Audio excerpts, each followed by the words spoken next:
Are you starting to invest and wonder, what are the best ETFs to invest my money for the long term? Well, today I'll uncover 3 of the best and most popular Canadian ETFs to find which one is the best for you. In this video, you'll discover the main differences between the Vanguard S&P500 Index ETF with the ticker VFV, the Vanguard All Equity ETF Portfolio with the ticker VEQT, and the iShares Core Equity ETF Portfolio with the ticker XEQT. Without further ado, let's take a look at the first ETF on this list, which is the Vanguard S&P500 Index ETF. This popular fund that has seen the day in 2012 on the stock market has the objective to track the famous S&P 500 Index, which is an index composed of the 500 largest American companies in terms of valuation. It is why among the largest holdings of this fund, you can find well-known American companies such as Microsoft, Apple, Nvidia, Amazon, Meta, and Tesla. And so, with no surprise, we can find that the technology sector only by itself represents about 30% of the overall fund. And after, you can find other important sectors such as the financials, the healthcare, and the consumer discretionary.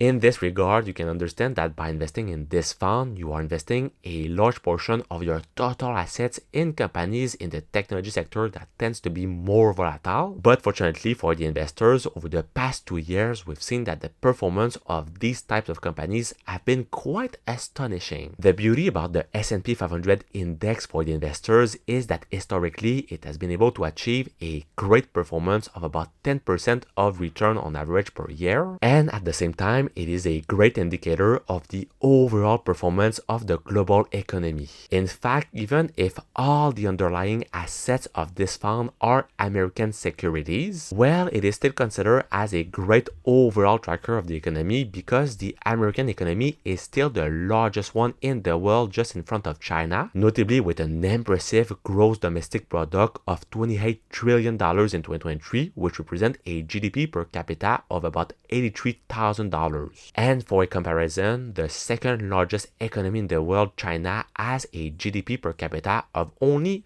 $13,000. So despite all of the growth that China has seen over the past couple of decades in terms of their global economy, we can still see that they are far from $18.5 trillion less than the US GDP, despite having over 400% more population. This trend might be switching over the next couple of decades, but at the moment, the Canadian alternative to VOO is still an essential ETF for all Canadians. One of the big pros of this fund is that it gives you access to 500 of the biggest and most influential companies in the entire world. Plus, by looking at their incredible past performance over the last 10 years, where they've been able to return on average about 14% per year, we can see that they've been able to perform extremely well, especially over the last 2 years, where they have returned over 20% every single year. Just for a comparison, if you would have invested $10,000 in that fund 10 years ago, it would now be worth over $40,000 at the moment. Add to this, while we can see that Morningstar is ranking this fund as being an aggressive fund, we can still see that by having the same level of risk than the average funds of its category, it is able to massively outperform them over the last 10 years. Plus, on your side, by investing in VFV, you could expect to pay some super low MER of only about 0.09% per year or $9 per $10,000 invest. Furthermore, it is important to note that this fund is distributing all the dividend income that they receive from these big companies every single quarter with a distribution yield of about 1.30%. And so in my opinion, this fund is an essential for any beginner investors on the stock market that is looking to invest in the largest American companies. But now let's see what are the main differences between VFV and the 2 other ETFs on my list. In fact, on their side, both VEQT and XEQT are pretty similar in the ways that they are both tracking the entire stock market. It means that they won't be only targeting the large American companies, but businesses of all sizes located in every single market in the world. It is why on their side, these ETFs are investing in many thousands of different companies all around the globe. However, one of the main differences between VEQT and XEQT comes in terms of their asset allocation. First, we can see that both VEQT and XEQT are not investing directly in individual stocks, but instead they'll be investing in other underlying funds of their different companies. In terms of VEQT, we can find that the American market represents about 50% of their total assets, followed by the Canadian market with about 30% of their assets. After, we can find the developed market ETF, which represent about 19% of their total asset. And finally, the 7% left is found in the emerging markets. In this regard, it makes sense that about 50% of the total companies in these ETFs comes from the US, and we also have about 30% of the other companies that can be found in the Canadian market. And so for the 20% left, we can find other important countries in terms of the global economy, such as Japan, the United Kingdom, France, and China coming as the other big countries of this fund. On the upper end with XEQT, despite having pretty much the same asset allocation to the US market, the most noticeable difference with VEQT is the fact that they have more exposure to the developed markets, where both the Canadian and the developed markets worth about 23% of the total assets of the fund. And add to this, we can find that they also have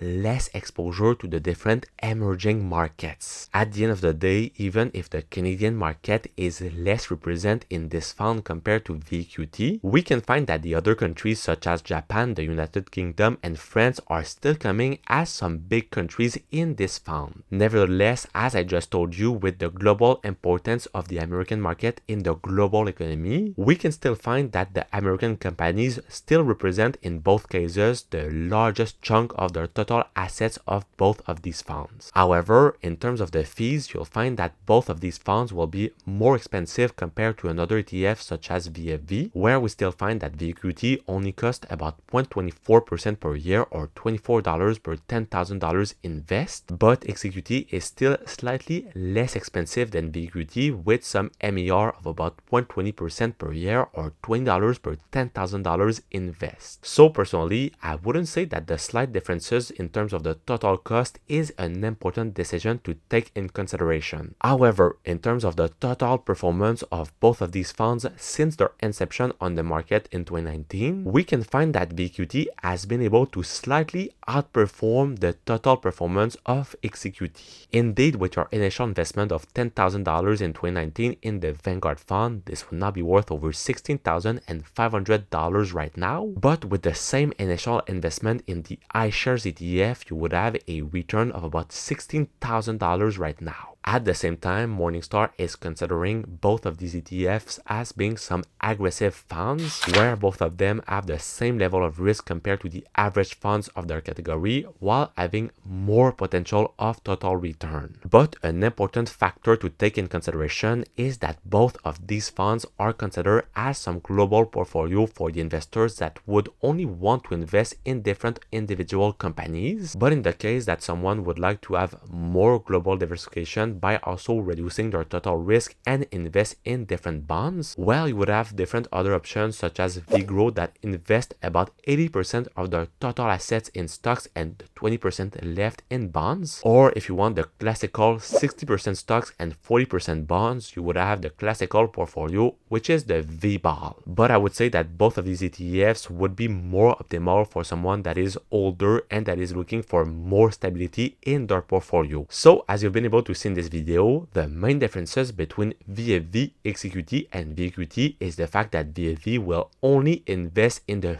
500 largest American companies, while on the upper end, you'll have ETFs such as VEQT and XEQT that will invest in companies of all sizes in every single market in the world. But on your side, if you're looking to have more control in the total asset allocation in the different companies in which you are investing, and if you're looking to find what are the best ETFs to put in your portfolio right now, well, check out the video that's gonna be right over here, and I will see you soon. Peace!